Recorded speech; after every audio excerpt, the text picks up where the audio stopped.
जय हिंद दोस्तों। आज मैं पेरेंट्स से बात करना चाहता हूँ। आप अपने बच्चों को पढ़ाइए। पढ़ाई में वो ताकत है दुनिया के किसी भी हथियार में नहीं है। आपका बेटा बेटी सिस्टम में होना चाहिए, स्कूल में टीचर्स होना चाहिए, पुलिस में होना चाहिए, ऑफिसर होना चाहिए। तब जाके आपको गर्व महसूस होगा कि हाँ, मैंने अपना बेटा को पढ़ा के सही किया। तो जरूर अपने बच्चों को पढ़ाइए। आज का क्लास बहुत ही खास होने वाला है। ये क्लास 10 के विद्यार्थियों के लिए है। चैप्टर नंबर 4 है, नाम है द्विघात समीकरण। और ये जो सवाल है बहुत इंपॉर्टेंट सवाल है। दो में से एक जरूर पूछा जा सकता है, सीबीएसई बोर्ड में भी और एनसीईआरटी मतलब जो जैक बोर्ड होता है उसमें भी पूछा जा सकता है। तो देर किस बात की प्यारे प्यारे बच्चों, फटाफट इसे सॉल्व करते हैं। सवाल क्या है? निम्न प्रत्येक द्विघात समीकरण में k का मान ज्ञात करना है। k का मान मतलब k का ऐसा मान ज्ञात करना है कि उसके दो बराबर क्या हो, मूल हो। सवाल का कीवर्ड क्या है? तो दो बराबर मूल हो। ये वर्ड जो है ना, आपको रास्ता दिखा दिया है कि मुझे कैसे सॉल्व करना है। जैसे कि प्यारे प्यारे बच्चों, आपको मालूम है कि यदि d बराबर क्या हो, 0 हो, है ना, तो मूल क्या होगा? तो बोलेंगे आप लोग, सर मूल क्या होता है? वास्तविक। और क्या होता है? समान होता है।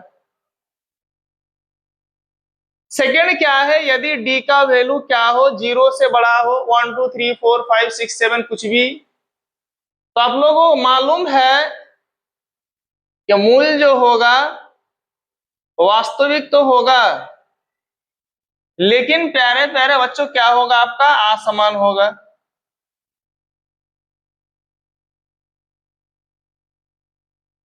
थर्ड पॉइंट क्या है? यदि आपका d से कौन बड़ा हो, 0 बड़ा हो, मतलब d का मान जब आपका नेगेटिव आ जाए, -1 -2 -31 कुछ भी, है ना, तो क्या होगा? कोई वास्तविक मूल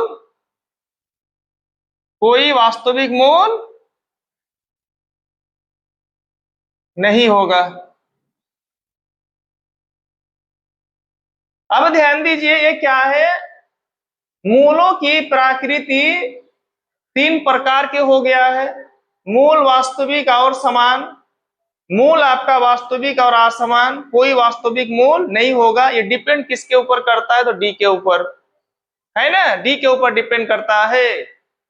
जैसे कि आप लोग को ये भी मालूम है कि डी बराबर क्या होता है? b² - 4ac होता है। ए बी सी का मान मालूम होना चाहिए, तभी डी का मान निकल के आ जाएगा। और डिपेंड करता है डी के ऊपर। डी बराबर 0 हो तो मूल ये वाला होगा, यदि डी का मान 0 से बड़ा हो तो ये वाला होगा, और यदि डी से बड़ा हो 0 तो ये वाला होगा। तो हम लोगों को है ना, ये जो लाइन मिला है सवाल में, दो बराबर मूल हो, तो आप लोग देख सकते हैं कि यहाँ पर क्या है? समान है, तो ये वाला कंडीशन लागू होगा। आई होप आप लोगों को समझ में आ रहा है। देखिए प्यारे प्यारे बच्चों, अलग बात है कि हम लोग मैथ सॉल्व करेंगे, है ना, फिर आप भी कर लेंगे। पहले समझ लीजिए, पहले समझना ज्यादा इंपॉर्टेंट, ज्यादा जरूरी है। जब तक आप सवाल को नहीं समझेंगे, सवाल में मेन वर्ड क्या है, क्या पूछा जा रहा है, क्या कहने को कहा जा रहा है ना, तो जब तक आप नहीं समझेंगे तब तक आप सॉल्व नहीं कर पाएंगे। तो चलिए अब इसको बनाते हैं। एक नंबर ध्यान दीजिए आप लोग। यहाँ सवाल क्या है? 2x² हो गया प्लस kx हो गया प्लस 3 हो गया, बराबर क्या है? तो 0 है। लेकिन सवाल का कीवर्ड क्या है? दो बराबर मूल, है ना। तो सबसे पहले हम लोग लिख लेंगे यहाँ a बराबर क्या है, बोलिए। ये द्विघात समीकरण हो गया, क्योंकि मैक्सिमम पावर क्या है? तो 2 है, इसीलिए ये क्या हो गया? द्विघात समीकरण हो गया।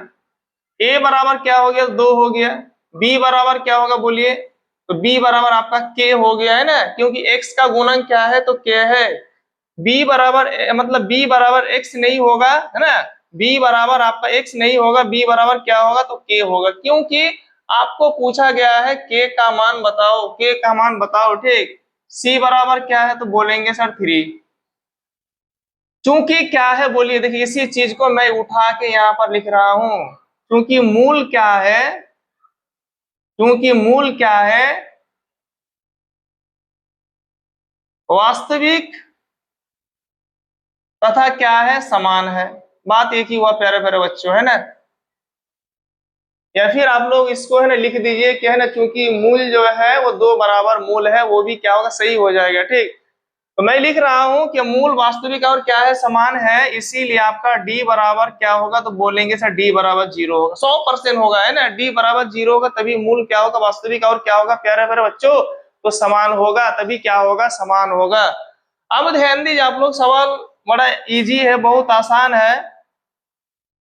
तो डी बराबर जो फॉर्मूला होता है sir, B square minus 4ac होता है, बराबर क्या है तो 0 है।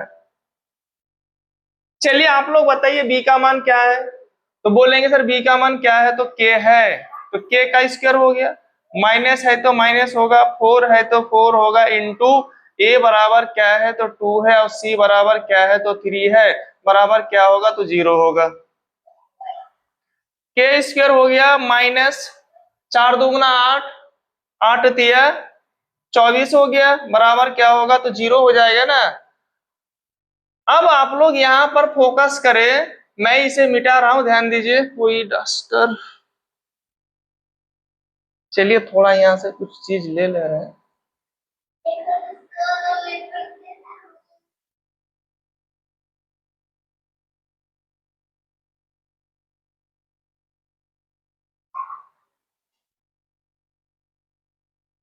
ये नया कपड़ा है, प्यारे प्यारे बच्चे है ना, तो चलिए यहाँ रख रहा हूँ साइड में, अब ध्यान दीजिए आप लोग। तो क्या है बोलिए आप लोग यहाँ पर, तो यदि के स्क्वायर माइनस 24, के स्क्वायर माइनस 24 बराबर 0 है, तो अगला जो लाइन होगा, अगला जो स्टेप होगा, के स्क्वायर बराबर क्या हो जाएगा तो 24 हो जाएगा, है ना। प्लस है तो नहीं नहीं, माइनस है तो क्या हो गया तो प्लस हो गया, है ना। आप लोगों को मालूम है सब। यदि के स्क्वायर बराबर 24 है तो आपका के बराबर क्या होगा तो के बराबर हो जाएगा प्लस माइनस रूट अंडर क्या हो जाएगा तो 24 हो जाएगा ना बाबू, बिल्कुल हो जाएगा।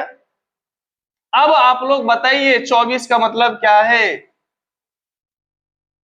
यदि आप 24 का अभाज्य गुणनखंड करेंगे तो 2 आएगा, 12 है ना, फिर आपका 6 हो जाएगा, फिर 2 3, मतलब आपका 2 इंटू 2 इंटू 2 इंटू 3 आ रहा है ना।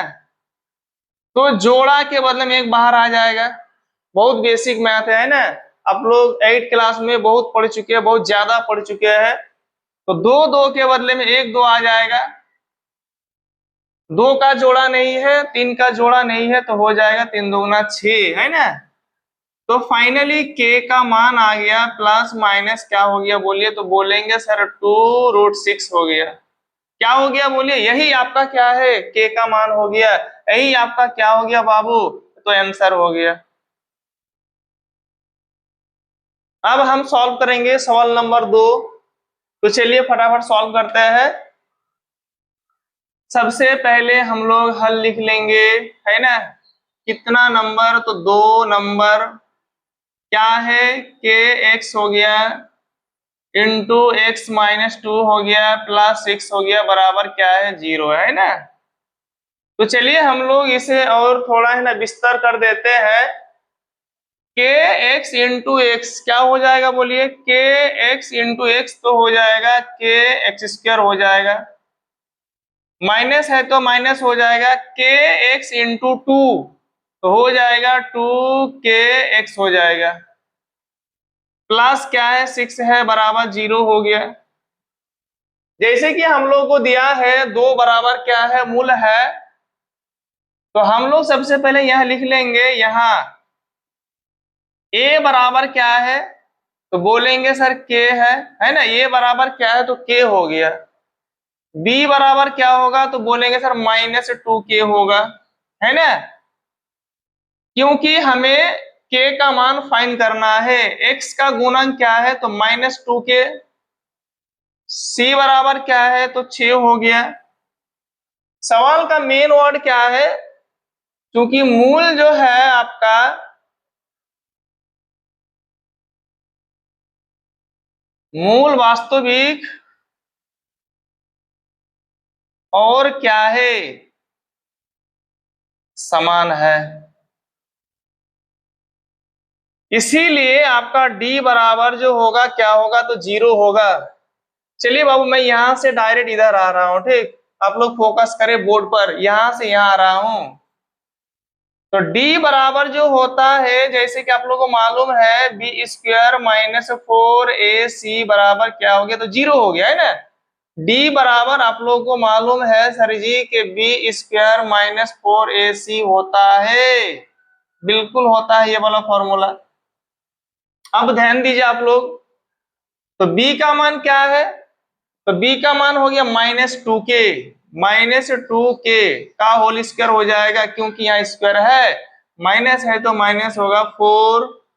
a का मान क्या है तो a का मान हो गया k, b का मान क्या हो ना c का मान क्या है तो 6 हो गया, बराबर क्या है तो 0 है। -2 का स्क्वायर हो या फिर 2 का स्क्वायर हो, या -3 का स्क्वायर हो या फिर 3 का स्क्वायर हो, कोई फर्क नहीं पड़ता है। यहाँ भी 4 होगा, यहाँ भी 4 होगा, यहाँ भी 9 होगा, यहाँ भी 9 होगा। कहने का मतलब 2 का स्क्वायर 4 होता है, 3 का स्क्वायर 9 होता है, माइनस होने से कोई फर्क नहीं पड़ता है, आपका प्लस में आ जाएगा, क्योंकि पावर क्या है 2 है, स्क्वायर है। तो चलिए इसे मैं मिटा रहा हूं, कहाँ यार कहाँ रखा वो वाला, चलिए अब ध्यान दीजिए आप लोग, तो क्या हो जाएगा बोलिए तो बोलेंगे सर 2 का स्क्वायर 4 हो गया और यहाँ पर k है तो 4 के स्क्वायर हो जाएगा, है ना, माइनस है तो माइनस हो जाएगा, तो 6 मतलब 6 चौके 24 हो जाएगा, 24 के बराबर क्या होगा तो 0 होगा। मैं देख रहा हूं यहाँ भी k है, यहाँ भी k है ना, यहाँ भी k है। चलिए इसको थोड़ा और एक्सप्लेन कर दे रहा हूँ बच्चों, है ना, आप लोगों के लिए। k का मतलब क्या, k हो गया इंटू k स्क्वायर का मतलब क्या हो गया k इंटू k हो गया, है ना। बहुत बेसिक में जा रहा हूँ ताकि आप लोगों को जर्रा बराबर भी डाउट ना हो, कोई कंफ्यूजन ना हो। -24 का मतलब क्या है तो बोलेंगे सर 6 चौके 24 होता है, इंटू क्या होता है k होता है, बराबर 0 है, ठीक। एक बात बताइए आप लोग, बीच में क्या हो गया माइनस हो गया, बीच में माइनस हो गया, इधर भी k है उधर भी k है, इधर भी 6 है मतलब 4 है, उधर भी क्या है 4 है, तो हम लोग कॉमन ले लेंगे, ओके। तो 4 आ गया, देखिए 4 आ गया, 4 नीचे अंडरलाइन कर रहा हूं, यहाँ भी k है उधर भी k है तो k आ गया। और कुछ मिल रहा है तो नहीं मिल रहा है तो दरवाजा बंद। क्या बच रहा है तो k बच रहा है, माइनस है तो माइनस होगा, क्या बच रहा है तो 6 बच रहा है, बराबर क्या है 0 है। तो अगला स्टेप जो हो जाएगा k -6 बराबर 0। अरे सर क्या बोल रहे हैं सर, ये कहाँ गया सर, 4k कहाँ गया, नहीं बाबू वो कहाँ भी नहीं, कहीं भी नहीं गया है, वो जहां है वही है। लेकिन है ना बोलेंगे सर 4k तो आप नहीं लिखे हैं, मैं इसलिए नहीं लिखा हूं क्योंकि ये क्या है 0 का पावर है। बहुत सारे बच्चे बोलते हैं ना सर 0 का कोई वैल्यू नहीं है, मान नहीं है, बाबू 1 है ना, 1 है, कर दो 0 0, देख रहे हैं आप साइड में है कोई, यहाँ पर सबसे पहले यहाँ पर कोई 1 है ना, 1 है, बात को समझे आप लोग। साइड में सिर्फ खड़ा हो गया 10 बना दिया, और लगा दिया 100 बना दिया, फिर 1000 हो गया, 10,000 हो गया, लाख हो गया। इसीलिए बनना है तो 0 जैसा बनो। है ना, किसी भी व्यक्ति के यदि आसपास में खड़े हो जाए तो उसका क्या होना चाहिए, मान आपका हाई हो जाना चाहिए, बहुत ज्यादा बढ़ जाना चाहिए, इसीलिए 0 का बहुत वैल्यू है। किसी के है ना, किसी के भी साइड में खड़ा हो जाएगा ना तो उसका पोजीशन बढ़ जाएगा। चलिए बाबू समझ में आ रहा आप लोगों को। अब ध्यान दीजिए आप लोग यहाँ पर, तो यहाँ पर जो 0 है ना, तो ये जो 4k है उधर जाएगा, तो बोलिए है ना इनटू में है तो डिवाइड में हो जाएगा ना। तो 0/4k का मतलब क्या है आप लोगों को जैसे मालूम है, 0/1 क्या होगा तो 0 हो जाएगा, 0 कुछ भी तो क्या हो जाएगा तो 0 हो जाएगा, 0 है ना, 0 मान लेते हीरो है ना, या फिर हीरोइन, फिर भी क्या होगा, 0 ही होगा, कोई फर्क नहीं पड़ता है। यदि आपका है ना ऊपर अंश में 0 हो, हर में हीरो हो या हीरोइन हो, कुछ भी हो, है ना, कोई फर्क नहीं पड़ता है, आपको क्या बना देगा, 0 बना देगा। चलिए तो ये क्या हो जाएगा बोलिए, तो बोलेंगे सर जी 0 हो जाएगा। तो यदि k -6 बराबर 0 है, k -6 बराबर 0 है, तो k बराबर -6 है तो क्या हो जाएगा, +6 हो जाएगा। और ये वाला आपका फाइनल आंसर हो गया। ये जो दो सवाल है ना, एक और दो, ये बहुत ज्यादा इंपॉर्टेंट है। क्लास 10 के मैथमेटिक्स में सिर्फ और सिर्फ ये दो ही सवाल है जो इस है ना, मतलब इस टाइप का सवाल है बस। क्लास 10 के मैथमेटिक्स में सिर्फ और सिर्फ दो ही सवाल है, दिया गया है कि इस आधार पर पूछा गया है। तो बहुत ज्यादा इंपॉर्टेंट मतलब हो जा रहा है कि ये दो सवाल में से एक सवाल तो फाइनल एग्जाम में आना क्या है, तो तय है। इसलिए मैं सारे बच्चों से कहना चाहता हूं कि आप लोग है ना, क्या बोलते हैं, आप लोग हो सकता है कि रात का खाना खाना भूल जाना, लेकिन इन दो सवाल को बिल्कुल भी नहीं छोड़ना। These questions are very important for upcoming exam. इसीलिए मैं सारे बच्चे से कहना चाहता हूं ये दो सवाल बढ़िया से कर लेना। आखिर में मैं सभी बच्चों को यही कहना चाहता हूं, यदि प्यारे प्यारे बच्चों वीडियो अच्छा लग रहा है तो जरूर एक लाइक कर देना और सब्सक्राइब करना मत भूलना। देर तक वीडियो पर बने रहने के लिए आप प्यारे प्यारे बच्चों का बहुत बहुत शुक्रिया। फिर अगले वीडियो पर मिलते हैं। जय हिंद, जय भारत।